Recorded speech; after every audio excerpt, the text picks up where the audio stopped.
நண்பர்களே வாங்க நம்ம பொம்மை குட்டியை பார்க்கும் ஒயிட் அண்ட் பிளாக் இப்போ பார்க்கும் வாங்க பாருங்கள் சூப்பராக தூங்குறாங்க. அது ஆத்தாங்க போய்க்கிறாங்க. எவ்வளோ அருமையாக படுத்து தூங்குறாங்க பாரு நண்பர்களே. வீடியோவை சப்ஸ்கிரைப் பண்ணி விட்டு லைக் பண்ணுங்கள் நண்பர்களே. பாருங்கள் எங்கே லைக் பண்ண மாட்டேறீங்க, சப்ஸ்கிரைப் பண்ண மாட்டேறீங்க. வாங்க அவங்க அம்மாவை பார்க்கும். அவர் தான் நம்ம குள்ளச்சி. அவங்க 2 பேரும் பெற்றெடுத்த தாய். நம்ம காவலாளி யாருப்பா டாய் வாலாட்டுது பாருங்கள். வாலாட்டும் நன்றி உள்ள ஜீவன். பின்னாடி ஒருத்தருக்கிறாரு பாருங்கள். அவர் வெள்ளச்சி குட்டி, இவர் குள்ளச்சி. இவர் குட்டி தான் இப்போ பார்த்துட்டு வந்தோம் நம்ம. வாங்க வாங்க வாங்க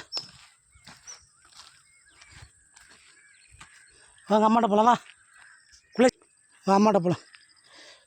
இப்போ குட்டி பார்த்துட்டு வரலாம் போய். பாருங்கள் ஏற்கனவே 2 குட்டி போட்டாங்க, இப்போ 2 குட்டி போடுறாங்க.